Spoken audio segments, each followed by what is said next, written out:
Welcome to Calisthenics, kids. We are on lesson number 25. We are closing in on the home straight. For today's lesson, you're going to need a few pairs of shoes and a ball. And for today's lesson, we're going to focus on being as bouncy as a squirrel.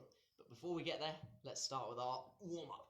So bum up as high as you can manage, hands in front of you, and we're just going to walk opposite hand, opposite leg. Now, to challenge yourself a little bit more, let's see if we can use only our toes on our feet. So opposite arm, opposite leg. Keeping your chin on your chest as you're doing this. Now let's try and get some side to side movement going on. So feet coming across our body and hands staying straight. Are we able to go backwards as well with this? So using the outside edges of our feet. Okay, now let's try and keep our hands moving across our body, but keep our feet straight.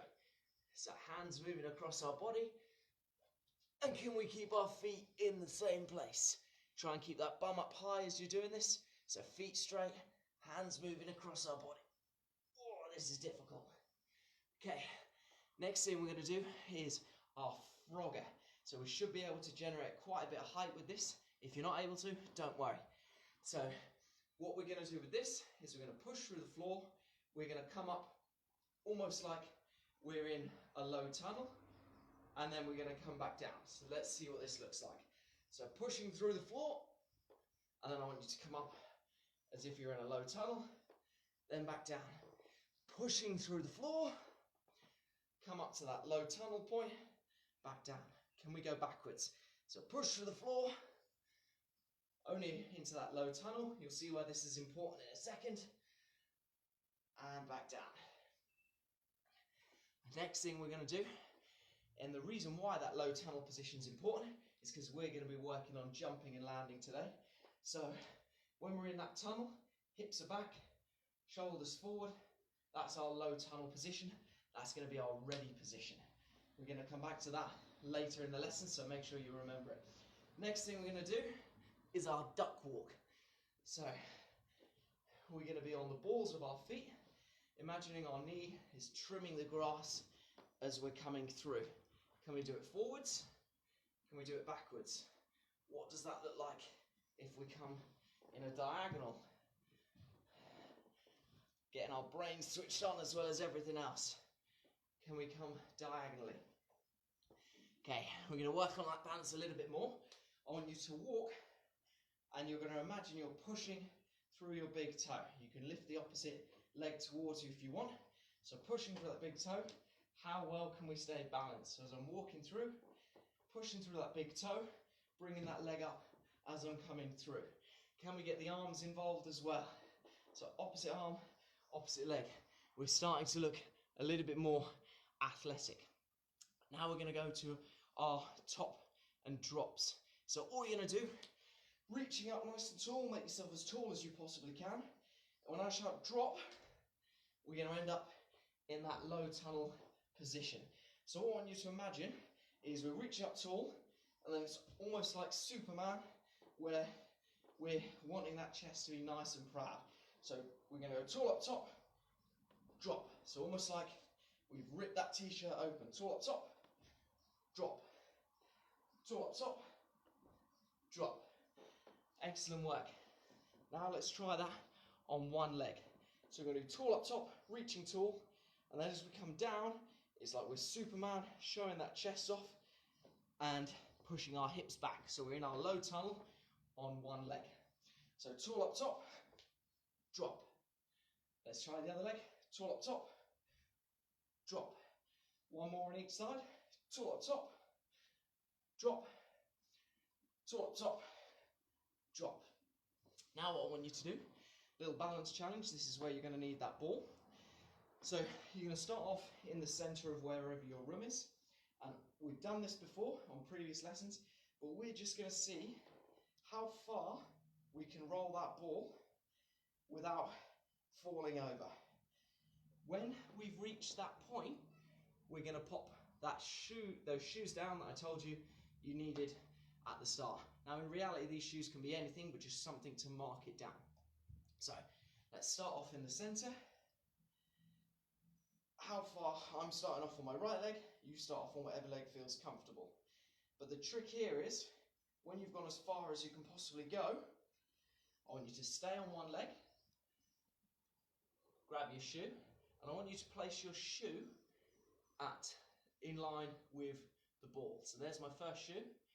I'm not allowed to put another foot down whilst I grab the ball, and now I'm going to go as far out to my left as I can. So I've made the mistake of starting off on my leg that I feel most confident with. So I'm going to take that ball as far to my left as I possibly can. Maybe I can change my position and get a little bit further, but I'm not allowed just to kick the ball. I have to be in control of it all times. Then I'm going to, if the ball rolls away, you have to put it back in position. Can I change my body position to work on my balance a bit more? Then I'm going to grab my other shoe and pop that down, again in line with the ball. Next thing I'm going to do, so I'm still on one foot, how far behind me can I take it? So this is challenging my balance, my stability, and when the ball's behind me I can't actually see it. Okay, I'm cheating by maybe looking at my video, but I'm working on where my body is in time and space. Now if you're like me and you're not maybe the most organised, maybe you've left the shoe that you need to pick up too far away. So I will let you use your hands, and then I'm going to mark down where that ball is behind me. Okay, let's shake it out again. Not as easy as it looks. So put your foot back in the same place if you have found yourself needing a breather. And can we bring this ball back to the middle? And I'm still on the same foot here. I'm just going to take that ball out to the side. So what this is going to do, when we swap over in a couple of minutes, is this is going to give me a marker of where I need to get to on my other leg. So there's my ball on that side. Let me reach across and grab that shoe, which I shouldn't have put so far out of reach. Oh, fatigue's kicking in. Okay, so the shoe's down. Shake your legs off, and let's see if we can swap over. So now what I have is some markings down to see where I can get to and stay strong and stable. So now I'm going to repeat that on my other leg. So shake your legs out if you need to. I'm going to pop my ball down. I'm going to start standing up. Can I take my ball to the upper limit of where that shoe is? Now if I can beat that marker, I'm going to nudge that shoe forward. Obviously you've got to make sure you actually start in the same position. Otherwise, you might find the next task very difficult. So I'm going to put that shoe there. And I'm going to come around here. I'm going to choose to do this one behind me first. Now, if you're finding this too easy, well done to you. You can try this with your eyes closed. So can I beat my previous attempt? Maybe I can change my body position.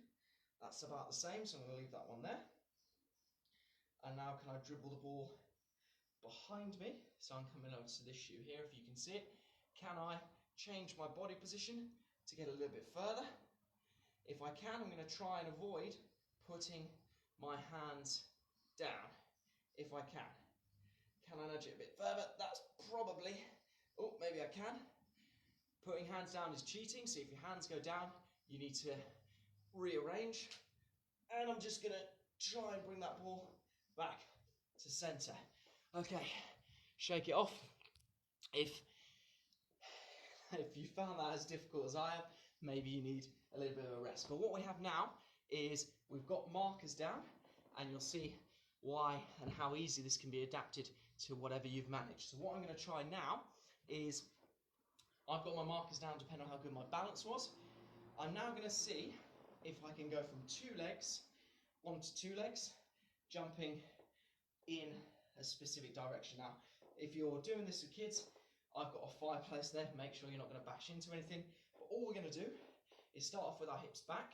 And when we land, we're in that tunnel position or that Superman position, ready for action. Or if you're doing it with a young boy, I almost call that my Ronaldo position. So I'm there and I'm just shoving my hips back, so I'm nice and athletic, ready to move. Okay, so hips back, and then as we come through, we throw them forward, and I want you to land nice and quietly in that tunnel position we spoke on. And now I'm going to try and go back. If you're struggling, you can turn around and literally have a look. If you want to challenge yourself, can we come backwards? So always in that position. And if you're struggling for space or you just want to challenge yourself, maybe we can do that on one leg. Can we return?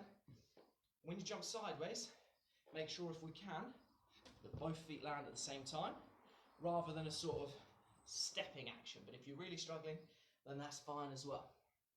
Okay, and have I got do I know where things are in time and space behind me? So once you've got all the way around and you've completed that, you've gone round on 2 legs or 1, depending on how easy you found that. I want you to see if you can go around the other way. So challenge yourself. So I'm going to give you a couple of ways in which you can challenge yourself. Either A or 1, you can try and land on a different foot each time. 2, if you've got the space, I haven't, so I won't be doing this, you can try it blindfolded or eyes closed. Or 3, if you find it really easy, stay on the same leg throughout the entire movement around. But each time we're sinking our hips down, we might play with which leg we use, but we're always in that dropped position that we've worked on. So let's swap sides. So each time I'm in that position, I'm landing like a ninja, quiet. So if I'm doing this without mum and dad in the room, I'm not waking anybody up. Okay, so we've gone round on 2 legs, or maybe we've even combined using 1 leg. Now we're going to up the ante a little bit. If you've got a chair, if you've got a sofa, what we're going to work on now is those ninja landings. So I'm going to use this height. You can use a chair or whatever you've got available. All you're going to do is step and try and end up in your little circle. So I'm going to step, and then can I land quietly? If you find yourself having to jump, move your shoes if you have to, that's perfectly fine. But the aim is to land nice and quietly. So I'm stepping. That was a bit too loud for my liking. And I'm still landing in that Superman position or that Ronaldo position, depending on what you want to call it. So I'm just going to step.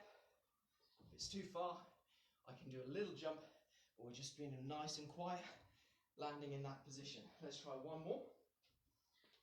So I'm going to step or jump. Always quiet, always quiet. If I'm looking like Michael Jackson, then let's try and make those knees a little bit more solid. Okay, now we're moving on to our movement challenge today. So what you have is you've got 4 markers, and they're going to be relevant to your own ability because it was you who put them down there with your balance. Now what I want to see is how many times can you get round the circuit in 30 seconds. Now you can use either 2 legs, 1 leg, or both, or a combination of, depending on what level you're at or the space you've got available. I'm going to probably use 1 leg as I come out wide, but in order for the jumps to count, you're not allowed to knock the shoes over, and you're not allowed, when you come over, has to be a solid landing. So if you put your hand down, that doesn't count. Right, I've got my Calisthenics Kids timer behind me. I may need to reposition this in a second. So in fact, I'm going to leave it there, and hopefully you can see that. So let's just rearrange a second. So I'm going to leave my timer there, and it's how many can I do in 30 seconds. I'm going to give myself 3 seconds to get in position. So over and back counts as 1, but you have to come around the 4 markers. So I can either go this way or this way. So each time I get back to the middle, that's 1. Okay, I want you to tag Calisthenics Kids in your efforts. I'm going to go in 3, 2, 1. So that's 1. That's 2, I'm mixing up the jumps. That's 3. Oh, it doesn't count because I stepped on the shoe. Can I come forward? That doesn't count because feet didn't come at the same time. That's 3. That's 4. That doesn't count because I touched the shoe. That's 5. That's 6. So 6 in total for me. Tag Calisthenics Kids in your videos of you and your kids doing this. Let's see if we can improve strength, confidence and movement skill in children through bodyweight training. Thanks for joining us, and I'll catch you in tomorrow's lesson. That was lesson 25 on the squirrel.